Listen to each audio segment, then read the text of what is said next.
Мы, военнослужащие 60-й отдельной мотострелковой бригады, 2-го мотострелкового батальона, 4-го мотострелкового...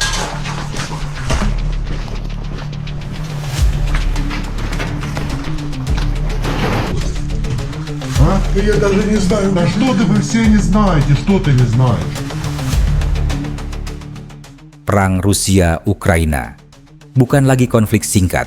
Memasuki awal tahun 2026, perang ini telah berubah menjadi perang berkepanjangan yang menguras wilayah, sumber daya, dan kehidupan jutaan manusia.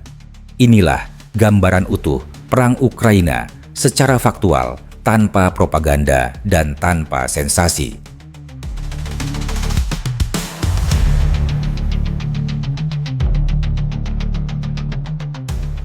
Hingga hari ini, perang masih berlangsung aktif. Garis depan membentang panjang di wilayah timur dan selatan Ukraina. Rusia terus melancarkan serangan artileri berat, rudal jarak jauh, serta drone kamikaze yang menargetkan posisi militer dan infrastruktur penting Ukraina. Di sisi lain, Ukraina juga meningkatkan serangan balasan, bukan hanya di garis depan, tetapi juga melalui drone jarak jauh yang mampu menjangkau wilayah Rusia.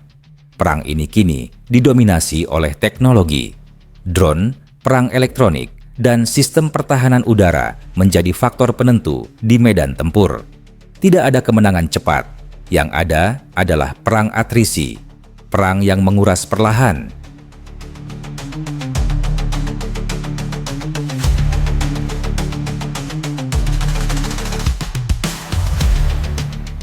Saat ini, Rusia menguasai sekitar 19% wilayah Ukraina.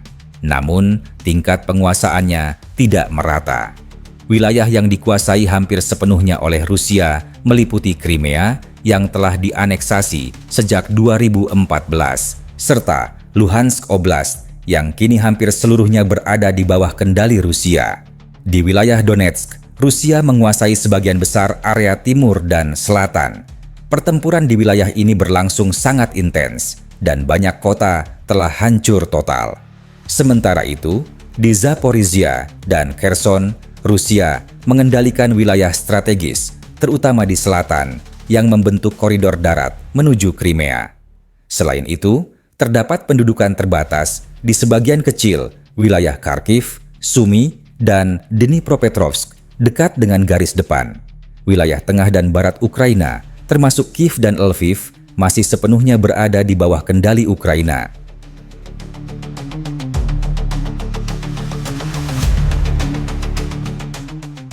Tujuan Rusia tidak berhenti pada wilayah yang telah dikuasai.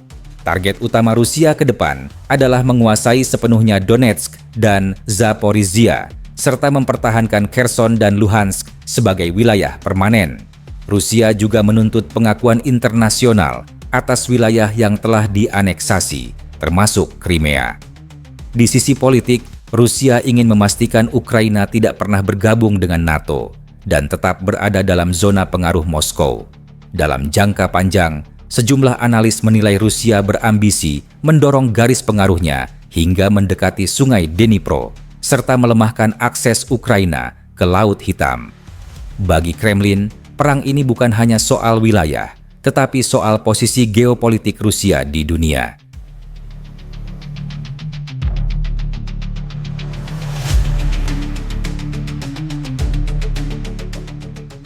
Secara militer, Ukraina masih bertahan, namun tekanan sangat besar.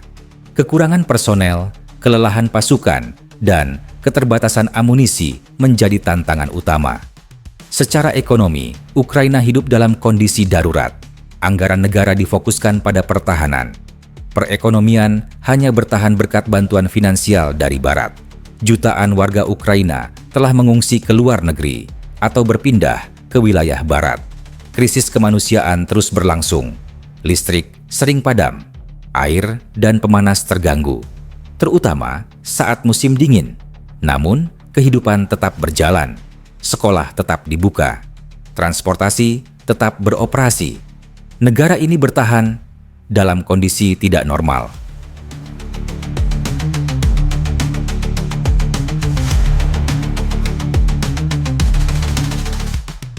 Kondisi kota Ukraina sangat bergantung pada jaraknya dari garis depan.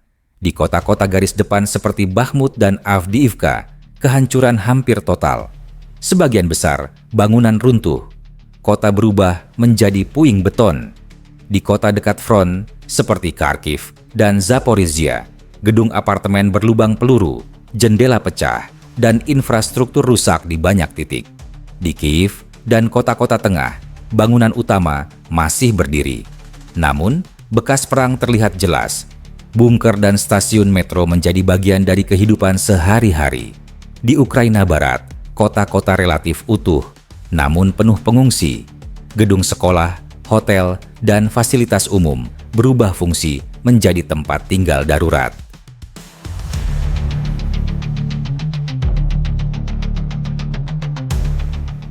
Ukraina telah memulai rekonstruksi terbatas. Rumah, sekolah, dan rumah sakit dibangun kembali di wilayah yang relatif aman. Kota seperti Irpin dan Bucha menjadi simbol kebangkitan awal. Namun, rekonstruksi besar-besaran belum memungkinkan selama perang masih berlangsung. Biaya pemulihan Ukraina diperkirakan mencapai ratusan miliar dolar.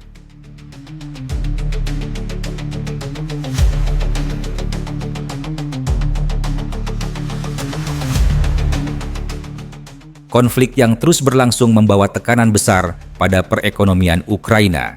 Industri terganggu, ekspor menurun, banyak tenaga kerja berpindah ke sektor pertahanan atau meninggalkan negara tersebut.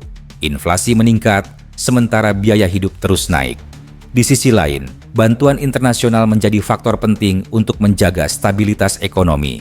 Namun, ketergantungan pada bantuan luar juga menciptakan tantangan jangka panjang, terutama dalam hal kemandirian ekonomi pasca perang. Perang Ukraina tidak hanya mengubah peta wilayah, tetapi juga membentuk generasi baru. Anak-anak tumbuh dengan suara ledakan sebagai latar kehidupan mereka. Remaja belajar beradaptasi dengan kondisi darurat sebagai bagian dari keseharian. Bagi banyak warga, perang ini menjadi pengalaman kolektif yang akan membentuk identitas nasional Ukraina di masa depan. Ini adalah konflik yang dampaknya akan terasa jauh melampaui berakhirnya pertempuran.